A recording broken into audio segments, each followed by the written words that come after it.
Hello hi dear students, welcome on our YouTube channel prayer classes. So dear students, आज हम पढ़ेंगे प्रकाश के बारे में, जो भौतिक विज्ञान की एक शाखा है। परंतु प्रकाश के बारे में पढ़ने से पहले हम ये जानने की कोशिश करेंगे इस वीडियो के माध्यम से कि प्रकाश की भौतिक विज्ञान के किस क्षेत्र के अंतर्गत आती है।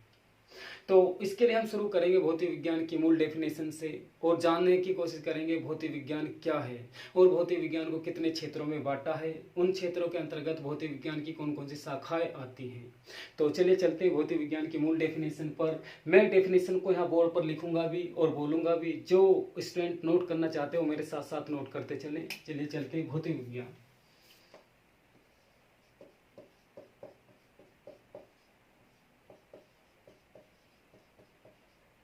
भौतिक विज्ञान जिसे इंग्लिश में फिजिक्स कहते हैं, इसे इंग्लिश में क्या कहते हैं? फिजिक्स कहते हैं। देखिए भौतिक विज्ञान क्या, डेफिनेशन के हिसाब से बताते हैं और यहाँ पर लिखते भी हैं। भौतिक विज्ञान विज्ञान की वह शाखा है, भौतिक विज्ञान विज्ञान की वह शाखा है जिसके अंतर्गत द्रव्य तथा ऊर्जा के विभिन्न स्वरूपों के बीच होने वाली अन्योन्य क्रियाओं तथा रूपांतरणों का अध्ययन किया जाता है। तो क्या है भौतिक विज्ञान? मैं यहाँ पर लिखता हूँ, देखिए भौतिक विज्ञान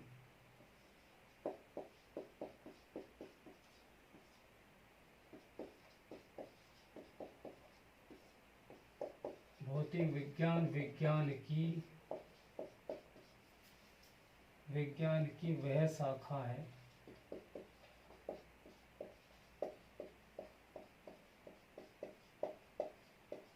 जिसके अंतर्गत द्रव्य तथा ऊर्जा के विभिन्न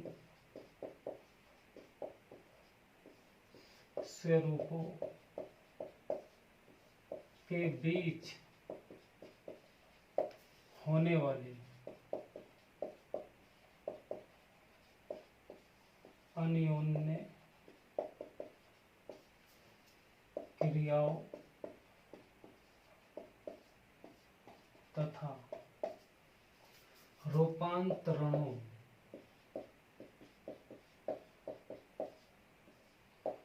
का अध्ययन किया जाता है।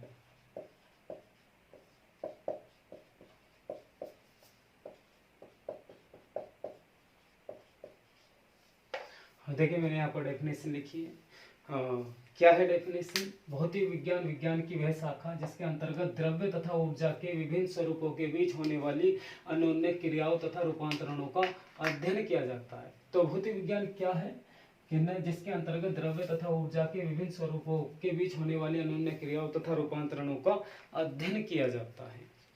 सो डियर स्टूडेंट्स, भौतिक विज्ञान की और भी कई डेफिनेशन है, लेकिन मैंने इसी डेफिनेशन को इसलिए लिखा क्योंकि इस डेफिनेशन के माध्यम से हम आगे प्रकाश के बारे में जानेंगे। किसके बारे में? प्रकाश के बारे में जानेंगे इसी डेफिनेशन का आगे यूज करके। तो भौतिक विज्ञान क्या? भौतिक विज्ञान विज्ञान की वह शाखा जिसके अंतर्गत द्रव्य तथा ऊर्जा के विभिन्न स्वरूपों के बीच होने वाले अन्योन्य क्रियाओं तथा रूपांतरणों का अध्ययन किया जाता है। देखें एक चीज और मैं बता दूं, भौतिक विज्ञान क्या है? भौतिक विज्ञान विज्ञान की एक ऐसी शाखा है, भौतिक विज्ञान विज्ञान की एक ऐसी शाखा जिसके अंतर्गत विश्व की अजीवित घटनाओं का अध्ययन किया जाता है। कैसे? कौन सी? अजीवित घटनाओं का अध्ययन किया जाता है जिसको जीवित प्राणियों के लिए यूज किया जाता है। क्या किया जाता है कि भौतिक विज्ञान विज्ञान की वह शाखा है जिसके सापेक्ष विश्व की अजीवित यानी कि नॉन लिविंग घटनाओं का यानी कि नॉन लिविंग फिनोमिनाज का अध्ययन किया जाता है और उन घटनाओं का यूज हम जीवित प्राणियों के लिए करते हैं। तो भौतिक विज्ञान एक ऐसा विज्ञान है जिसके अंतर्गत अजीवित घटनाओं का अध्ययन किया जाता है और जिन घटनाओं का हम यूज जीवित प्राणियों के लिए करते हैं। तो इन सब चीजों को ध्यान में रखते हुए भौतिक विज्ञान को निम्न दो क्षेत्रों में बांटा है। कितने क्षेत्रों में? दो क्षेत्रों में बांटा है। नंबर 1 आता सूक्ष्म क्षेत्र, नंबर 2 आता स्थूल क्षेत्र। कितने क्षेत्रों में भौतिक विज्ञान को निम्न दो क्षेत्रों में बांटा है? मैं यहाँ पर लिखता हूँ। नंबर 1 आता है आपका सूक्ष्म क्षेत्र, नंबर 2 आता है स्थूल क्षेत्र। देखिए नंबर 1 में आता है सूक्ष्म क्षेत्र, जिसे इंग्लिश में माइक्रोस्कोपिक बोलते हैं। माइक्रोस्कोपिक फील्ड कहते हैं। दूसरा आता है आपका स्थूल क्षेत्र, जिसे इंग्लिश में मैक्रोस्कोपिक फील्ड बोलते हैं।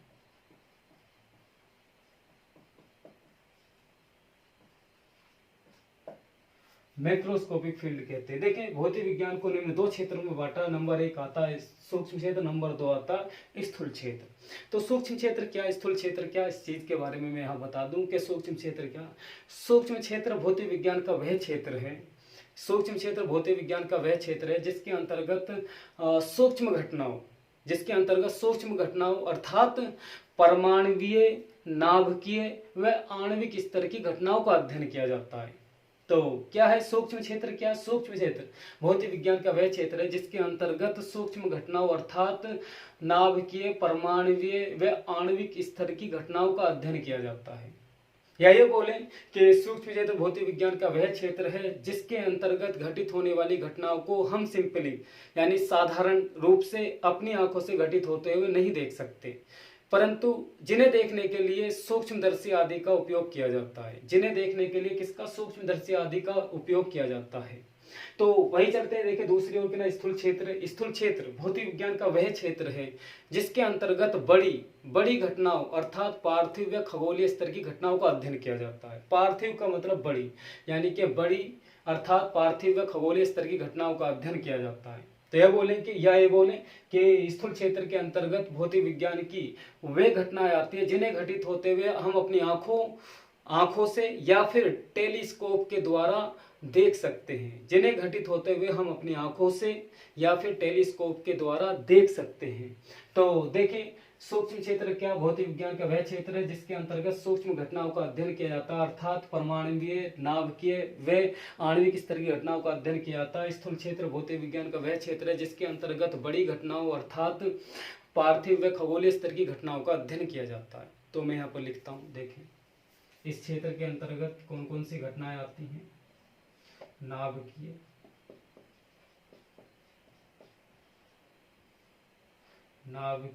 परमाणुवीय,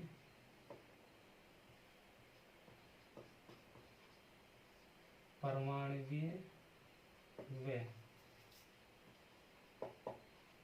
आणविक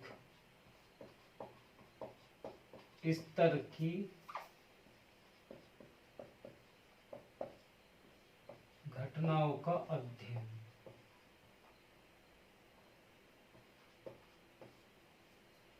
नाभिकीय, परमाणु व आणविक स्तर की घटनाओं का अध्ययन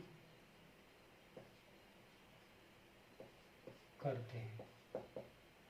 इस क्षेत्र के अंतर्गत कौन सी घटनाओं का अध्ययन करते हैं? नाभिकीय, परमाणुवीय व आणविक स्तर की घटनाओं का अध्ययन करते हैं।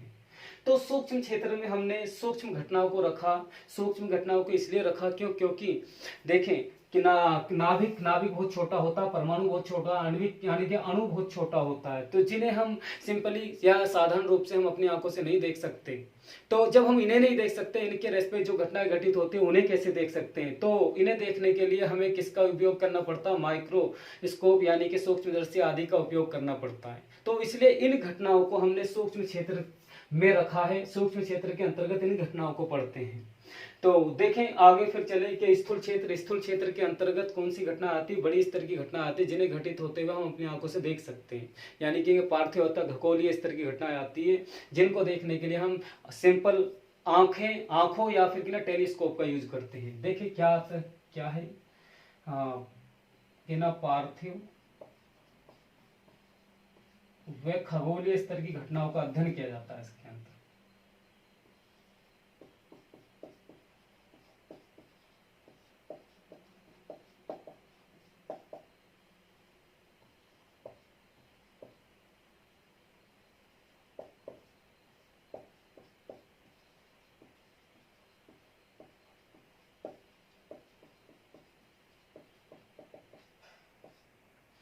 क्या करते हैं? देखें, इस क्षेत्र के अंतर्गत नाव के परमाणु आणविक स्तर की घटनाओं का अध्ययन करते हैं। इस क्षेत्र के अंतर्गत पार्थिव व खगोलीय स्तर की घटनाओं का अध्ययन करते हैं, तो यानी कि बड़ी घटनाओं का अध्ययन करते हैं। इस क्षेत्र के अंतर्गत छोटी घटनाओं का अध्ययन करते हैं। सूक्ष्म लेवल पर जो घटनाएं घटित होती है उनका अध्ययन करते हैं। सूक्ष्म क्षेत्र के अंतर्गत बड़े लेवल पर जो घटनाएं घटित होती है उन घटनाओं का अध्ययन करते हैं स्थूल क्षेत्र के अंतर्गत। तो देखें, बहुत सी किताबें इस सूक्ष्म क्षेत्र को आधुनिक भौतिकी भी लिख देती है और इस क्षेत्र को परंपरागत भौतिकी भी लिख देती है, परंपरागत भौतिकी कह देते हैं, या फिर क्लासिकल मैकेनिक्स भी इस क्षेत्र को बोल देते हैं। और इस क्षेत्र को हम मॉडर्न फिजिक्स कहते हैं। क्या कहते हैं? आधुनिक भौतिकी कहते हैं। मैं यहाँ लिख देता हूँ, क्या कहते हैं? आधुनिक भौतिकी,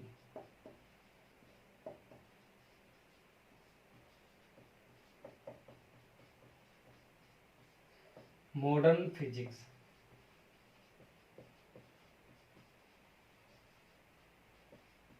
मॉडर्न फिजिक्स, और इसे कह देते हैं हम परंपरागत भौतिकी या क्लासिकल मैकेनिक्स।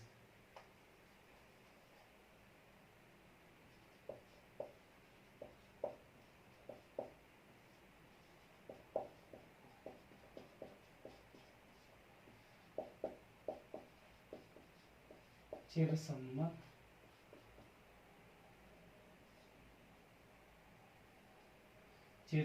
यांत्रिकी, चिरसम्मत यांत्रिकी, हाँ, जिसे क्लासिकल मैकेनिक्स कहते हैं इंग्लिश में।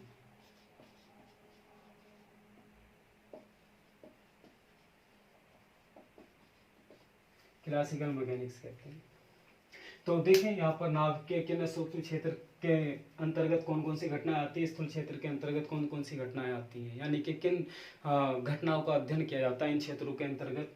तो इन सब चीजों को ध्यान में रखते हुए हमने सूक्ष्म क्षेत्र को निम्न 3 भागों में बांटा और स्थूल क्षेत्र को निम्न 5 भागों में बांटा। या ये कहें कि इस सूक्ष्म क्षेत्र के अंतर्गत भौतिक विज्ञान की 3 शाखाएं आती हैं और स्थूल क्षेत्र के अंतर्गत भौतिक विज्ञान की 5 शाखाएं आती हैं। तो मैं यहाँ उन्हें लिखता हूँ, देखें कि कौन कौन सी शाखाएं सूक्ष्म क्षेत्र के अंतर्गत आती है, कौन कौन सी शाखाएं स्थूल क्षेत्र के अंतर्गत आती है। तो यहाँ पर 3 शाखाएं, भौतिक विज्ञान की 3 शाखाएं सूक्ष्म क्षेत्र के अंतर्गत आती हैं। तो जो मैं यहाँ पर लिखता हूँ जिन्हें, देखिए, नंबर 1 में आते हैं नाभिकीय भौतिकी,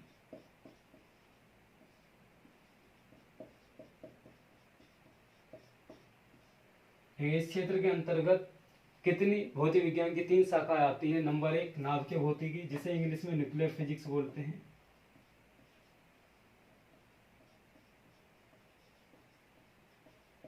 न्यूक्लियर फिजिक्स। नंबर 2 आती है आपकी कण भौतिकी,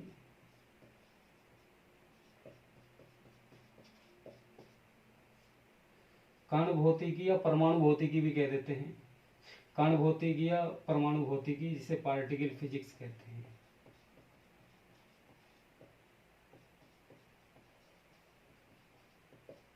पार्टिकल फिजिक्स कहते हैं या फिर परमाणु भौतिकी भी कह देते हैं इसे, यानी कि एटॉमिक फिजिक्स भी कह देते हैं। और तीसरे पर आती है आपकी क्या? क्वांटम यांत्रिकी।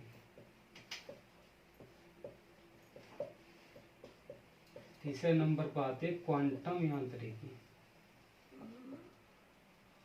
Quantum mechanics. तो इसे मैंने बोला कि इसे कण भौतिकी या फिर परमाणु भौतिकी भी कह देते हैं। तो आगे देखें, यहाँ देखें सूक्ष्म क्षेत्र को कितने 3 भागों में बांटा, नाभिकीय भौतिकी, कण भौतिकी, क्वांटम भौतिकी। और अब चलते देखें स्थूल क्षेत्र को कितने 5 भागों में बांटा है। तो देखते हैं यहाँ पर कितने कौन कौन से भाग आते हैं। 5। मैं यहाँ से शुरू करूंगा, क्योंकि वहां पर जगह नहीं है पांचों के पांचों भागों को लिखने के लिए। नंबर 1 आती है आपकी कौन सी? यांत्रिकी। इस क्षेत्र के अंतर्गत सबसे पहले आती है यांत्रिकी, जिसे इंग्लिश में मैकेनिक्स बोलते हैं। मैकेनिक्स। नंबर 2 आती है आपकी प्रकाशिकी, जिसे इंग्लिश में ऑप्टिक्स कहते हैं।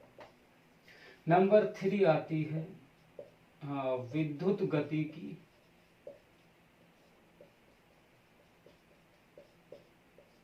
या फिर विद्युत चुंबकीय भौतिकी भी कह देते हैं। विद्युत गतिकी कहते हैं, आपको विद्युत चुंबकीय भौतिकी कहते हैं, बात एक ही है, यानी इलेक्ट्रोडायनामिक्स।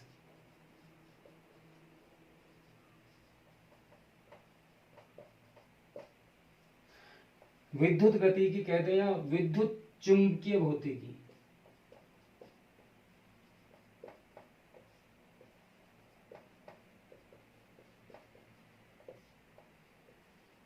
विद्युत चुंबकीय भौतिकी,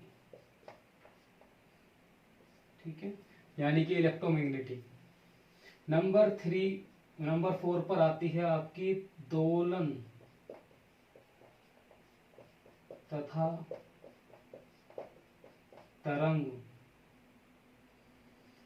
दोलन तथा तरंग यानी कि भौतिकी की शाखा है, भौतिकी भी बोल दे सकते हैं आगे।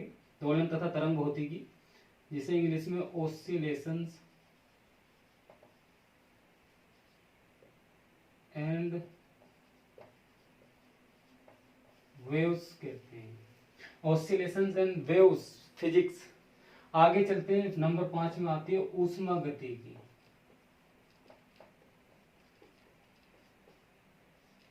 ऊष्मागतिकी जिसे इंग्लिश में थर्मोडायनामिक्स कहते हैं।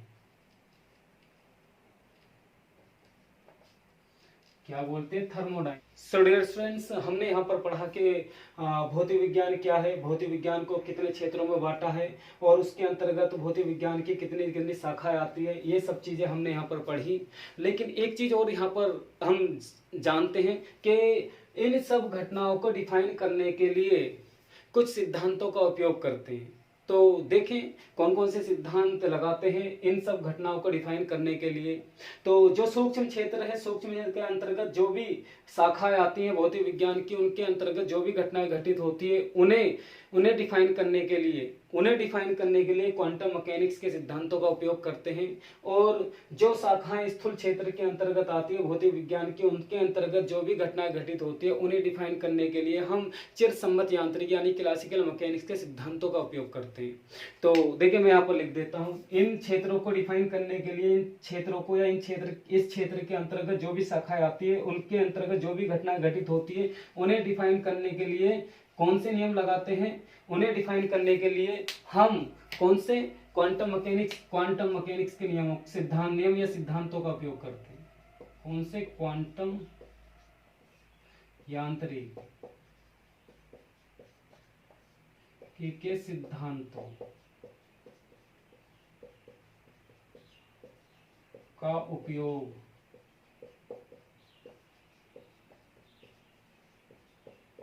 करते हैं। किसका उपयोग करते हैं? सूक्ष्म क्षेत्र के अंतर्गत भौतिक विज्ञान की जो भी शाखाएं आती हैं उनके अंतर्गत जो भी घटनाएं घटित होती है उन्हें डिफाइन करने के लिए क्वांटम यांत्रिकी सिद्धांतों का उपयोग करते हैं। और स्थूल क्षेत्र के अंतर्गत जो भी भौतिक विज्ञान की शाखाएं आती हैं और इन शाखाओं के अंतर्गत जो भी घटनाएं घटित होती है उन्हें डिफाइन करने के लिए हम किसका उपयोग करते हैं? चिरसम्मत यांत्रिकी के सिद्धांतों का। चिरसम्मत यांत्रिकी के सिद्धांतों का उपयोग करते हैं।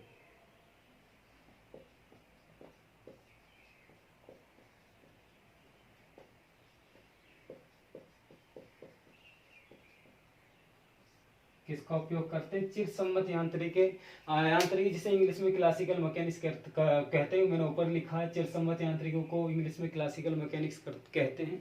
तो क्लासिकल मैकेनिक्स के सिद्धांतों का उपयोग करते हैं स्थूल क्षेत्र के अंतर्गत जो भी घटनाएं घटित होती है उन्हें डिफाइन करने के लिए। सूक्ष्म क्षेत्र के अंतर्गत जो भी घटनाएं घटित होती है उन्हें डिफाइन करने के लिए क्वांटम यांत्रिकी के सिद्धांतों का उपयोग करते हैं।